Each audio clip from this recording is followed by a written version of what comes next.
ರಾಜ್ಯ ರಾಜಕೀಯ ಎರಡು ಪಕ್ಷ ದೆಹಲಿ ಆಟ ಸಿಎಂ ಕುರ್ಚಿಗಾಗಿ ದೆಹಲಿಯಲ್ಲಿ ಕಾಂಗ್ರೆಸ್ ಪಾಲಿಟಿಕ್ಸ್ ಜೋರಾಗಿ ನಡೀತಾ ಇದೆ.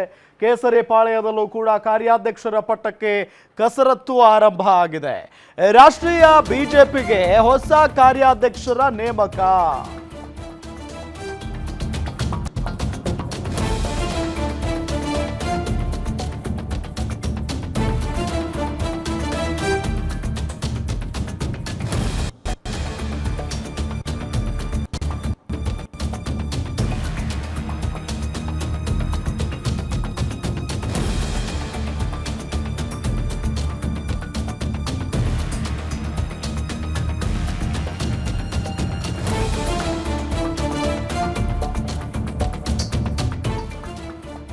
ನೋಡಿ, ಈಗ ರಾಷ್ಟ್ರೀಯ ಬಿಜೆಪಿಗೆ ಹೊಸ ಕಾರ್ಯಾಧ್ಯಕ್ಷರನ್ನ ನೇಮಕ ಮಾಡಲಾಗಿದೆ. ನಿತಿನ್ ನಬೀನ್ ಅವರನ್ನ ನೇಮಕ ಮಾಡಿದೆ ಹೈಕಮಾಂಡ್.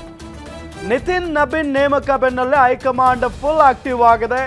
ಬಾಕಿ ಇರೋ ರಾಜ್ಯಗಳ ಅಧ್ಯಕ್ಷರ ನೇಮಕಾತಿಗೆ ಚುರುಕು ಪಡೆದುಕೊಂಡಿರೋದು. ನಿತಿನ್ ಭೇಟಿ ಮಾಡಿ ಬಂದಿರುವ BY ವಿಜಯೇಂದ್ರ ರಾಜಕೀಯ ವಿದ್ಯಮಾನಗಳ ಬಗ್ಗೆ ವಿಜಯೇಂದ್ರ ಅವರು ಚರ್ಚೆ ಮಾಡಿದ್ದಾರೆ. ಘೋಷಣೆ ತಡ ಆದ್ರಿಂದ ಅನಾನುಕೂಲಗಳ ಬಗ್ಗೆ ಮಾಹಿತಿಯನ್ನ ಕೊಟ್ಟಿದ್ದಾರೆ. ಅಂದ್ರೆ ಘೋಷಣೆ ತಡ ಆಗ್ತಾ ಇರುವಂತಹ ಹಿನ್ನೆಲೆಯಲ್ಲಿ ಏನೆಲ್ಲ ಅನಾನುಕೂಲಗಳಾಗ್ತವೆ ಅನ್ನೋದರ ಬಗ್ಗೆ ಮಾಹಿತಿಯನ್ನ ಕೊಟ್ಟಿರೋದು. ಬಿಜೆಪಿಯಲ್ಲಿ ರಾಜ್ಯಾಧ್ಯಕ್ಷರ ನೇಮಕ ಅಧಿಕೃತ. ಘೋಷಣೆಗೆ ಕ್ಷಣಗಣನೆ ಇರೋದು.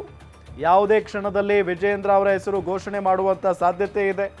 ಡಿಸೆಂಬರ್ ತಿಂಗಳ ಕೊನೆಯ ವಾರ ಅಧಿಕೃತ ಘೋಷಣೆ ಪಕ್ಕಾ ಅಂತ ಹೇಳಲಾಗ್ತಾ ಇದೆ. ನೋಡಿ, ಈಗ ವಿಜಯೇಂದ್ರ ಅವರ ಪ್ಲಸ್ ಪಾಯಿಂಟ್ ಏನು ಹಾಗಾದ್ರೆ ಅನ್ನೋದನ್ನ ಕೂಡ ನಾವು ಗಮನಿಸ್ತಾ ಹೋಗೋಣ. ರಾಜ್ಯದಲ್ಲಿ ಚುನಾವಣಾ ಪರ್ವ ಆರಂಭ ಆಗಿದೆ. ಈಗ GBA ಹಾಗೂ ಸ್ಥಳೀಯ ಸಂಸ್ಥೆಗಳ ಚುನಾವಣೆ ಬರ್ತಾ ಇದೆ.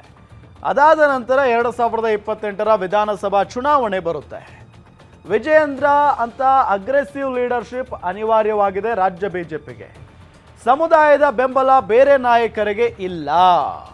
ಯಡಿಯೂರಪ್ಪ ಜೊತೆಗೆ ಇರೋ ಸಮುದಾಯ ವಿಜಯೇಂದ್ರ ಜೊತೆಗೆ ಇದೆ. ಪಕ್ಷದ ಸಂಘಟನೆಗೆ ಆರ್ಥಿಕವಾಗಿ ಶಕ್ತಿ ತುಂಬುವ ನಾಯಕರಿಲ್ಲ.